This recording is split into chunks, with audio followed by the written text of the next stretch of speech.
Sir, diabetes রোগীদের ক্ষেত্রে physiotherapy এবং কি কি ধরনের স্বাস্থ্য সতর্কতাগুলো মেনে চলা জরুরি? ফিজিওথেরাপির কি কোনো ভূমিকা রয়েছে? শুরুতে জানবো। ডায়াবেটিস রোগে ফিজিওথেরাপির ভূমিকা অপরিসীম। যেমন প্রথম উত্তর হলো যে আমরা ডায়াবেটিসে ফিজিওথেরাপিতে কী করব। আমাদের উদ্দেশ্য চিন্তাভাবনা হলো ডায়াবেটিস রোগে কী হয়, রক্তে শর্করা বেড়ে যায়, পরিমাণ বেড়ে যায়। আমরা যদি ইনজেকশন না দিয়ে ট্যাবলেট না খেয়ে ফিজিওথেরাপি চিকিৎসার মাধ্যমে যদি শর্করা কমায় রাখতে পারি, নিয়ন্ত্রণ করতে পারি, এক্সেলেন্ট। এবং সেটাই আমরা করি, সেটাই হচ্ছে। শুধু আমার দেশে নয়, সারা পৃথিবীতে তাই হচ্ছে। ডায়াবেটিক রোগীদেরকে বলা হচ্ছে, প্রথমেই বলা হচ্ছে আপনাকে প্রতিদিন এক্সারসাইজ করবেন। আচ্ছা, তো আমরা এক্সারসাইজ করে কি করি, শর্করার পরিমাণ নিয়ন্ত্রণ করি। বাট এখানে একটু বলে রাখবো, খুব সুন্দর করে আমাকে জানতে হবে যে আমার পরিমাণ কেমন।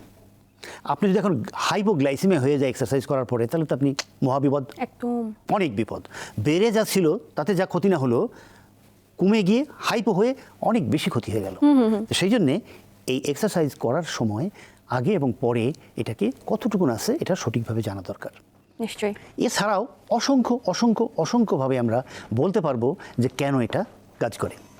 যেমন ধরেন আপনার ফ্রোজেন শোল্ডার, আপনি হাত পেছনে নিতে পারেন না, হাত ঘোরাতে পারেন না, চিরুনি করতে পারেন না, মায়েরা কাপড় গুছতে পারে না, মা তার চুল আঁচড়াতে পারে না। কেন? তার অ্যাডিসিভ ক্যাপসুলাইটিস হয়েছে। যদিও এটা বিশ্বব্যাপী তথা বাংলাদেশব্যাপী এটার নাম হলো ফ্রোজেন শোল্ডার। আচ্ছা, কিন্তু আসলে অসুখটাকে আমি এবং আমরা বলে থাকি অ্যাডিসিভ ক্যাপসুলাইটিস।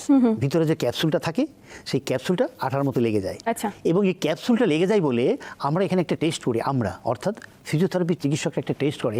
এই টেস্টের নাম হলো LAM test, LAM, lateral rotation, abduction and adduction. Medial rotation. আচ্ছা আচ্ছা, তিনটা, medial lateral rotation, abduction, medial rotation. Medial রোটেশনটা হয় যখন মায়েরা কাপড় গুছতে যায়, অথবা আমি এবং আমরা যখন মানি ব্যাগ বের করতে যাই। এই অসুখটাতে কি হবে, আপনার যদি শর্করার পরিমাণ বেড়ে যায় তাহলে প্রচণ্ড ব্যথা হবে। আপনি না ডান কাতে শুতে পারবেন, না মুভমেন্ট করতে পারবেন, না জামার মধ্যে হাতার মধ্যে হাত দিতে পারবেন, খুব কষ্ট। এবং এটিকে ডায়াবেটিস রোগীদের ক্ষেত্রে বেশি হবার শঙ্কা থাকে?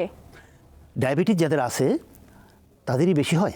আচ্ছা, 100 জন লোক যদি দেখা যায় যে অ্যাডিসিভ ক্যাপসুলাইটিস বা frozen shoulder। হ্যাঁ, আর অধিকাংশ লোকেরই হিস্ট্রি নিয়ে দেখা যাবে ডায়াবেটিস আছে তার। আচ্ছা আচ্ছা।